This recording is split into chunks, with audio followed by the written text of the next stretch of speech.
Today on the topic of journalist interviews, whether for TV, print or radio. Today I would like to give you some tips on how to get through any interview well, or rather, how to be well prepared.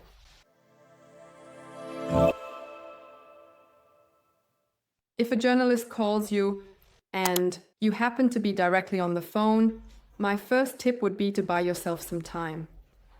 It is not necessary for you to answer all of their questions immediately at that moment.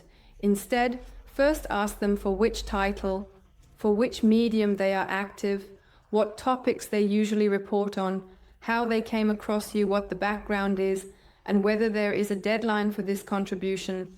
If you handle it skillfully, you might even manage to get the journalist to reveal 1 or 2 questions, what they want to know, so that you can prepare accordingly afterwards. That would be my first tip. And then tell the journalist that you will, of course, get back to them promptly, within the next half hour, but that you need to briefly consult internally or have another meeting, and will contact them directly afterwards. This would already be the first hurdle that is overcome. In the second step, contact your press officer. If you don't have a press officer, contact your PR agency or PR consultant. And if you don't have a PR agency or a PR consultant, then I would like to give you some tips on how you can still handle the interview well. In the first step, once you have managed to actually get the journalist to reveal some questions about what they want to know, then consider these questions also in the context of: what is your current situation? Is there perhaps a crisis? Have any information leaked out that shouldn't have? Or is there a new product launch coming up at your company? And has the journalist learned something about it? Have you perhaps been hacked, or is there a public backlash? Are the environmental impacts of your company currently being discussed and heard in the media? There are very, very many reasons, of course, why a journalist might approach you. Also personal reasons. Maybe he has heard about you. Perhaps you have taken on a new role. In this case, a journalist could naturally approach you as well. You should then critically consider these questions in this context, first of all, and think about which other groups, which stakeholders, might potentially be affected by the answers. These include, internally, of course, your own employees, but they can also be external customers, suppliers, banks, or the community. So all these groups need to be considered when you answer these questions specifically. Furthermore, I would recommend that you think of 3 points that are important to you, which you would like to see about yourself or your company in the media. This could be, for example, what your company stands for, what is the great strength of your own company? Or, if the question concerns you personally, what do you stand for? What is your own positioning? All these are things that naturally interest the journalist and are important to them. I would indeed recommend 3 points in this context and convince them with expert knowledge.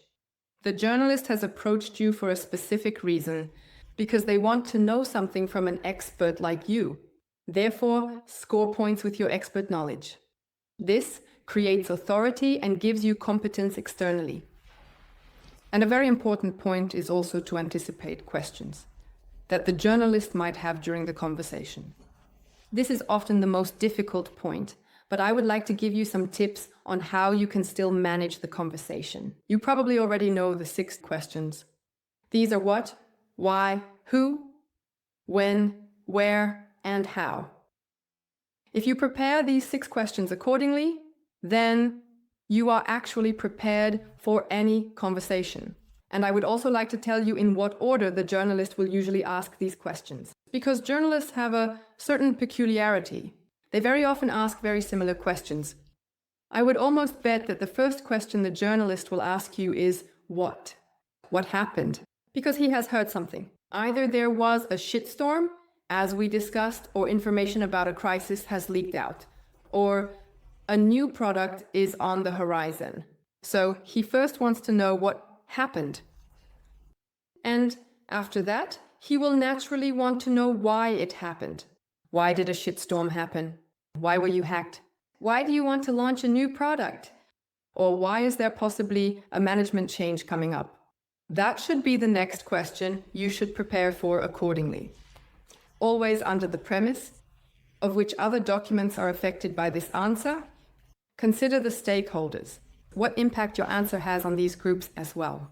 Then the third question would be who? Who is specifically affected by what has happened? Also, a very important point.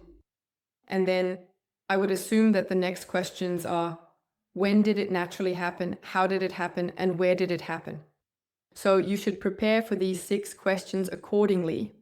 We have summarized them for you again at this point. Then you are well prepared. What I definitely want to advise you against, let's put it this way, not communicating is really a very, very bad solution nowadays. With that, you harm yourself or your own company. Because also due to social media, so much information gets out so much faster today. And if the journalist doesn't get an answer from you, then you can assume that he will approach someone else who will give him an answer. And the answer may please you or may not please you. Therefore, my very clear recommendation is to maintain communication sovereignty, the control. That's why you should stay in contact with the journalist and assure him that you will respond quickly. It is also fair enough if you say, I cannot answer this question at the current time, but I will get back to you as soon as we can answer this question. The journalist understands this. He himself knows how the internal processes are, how processes run in general, and that communication at the wrong time is often not advantageous for many involved, including the journalist. Yes, this would be my recommendation to you on how to make every interview secure. Master it. And if you have any other questions, as always, feel free to contact us at any time.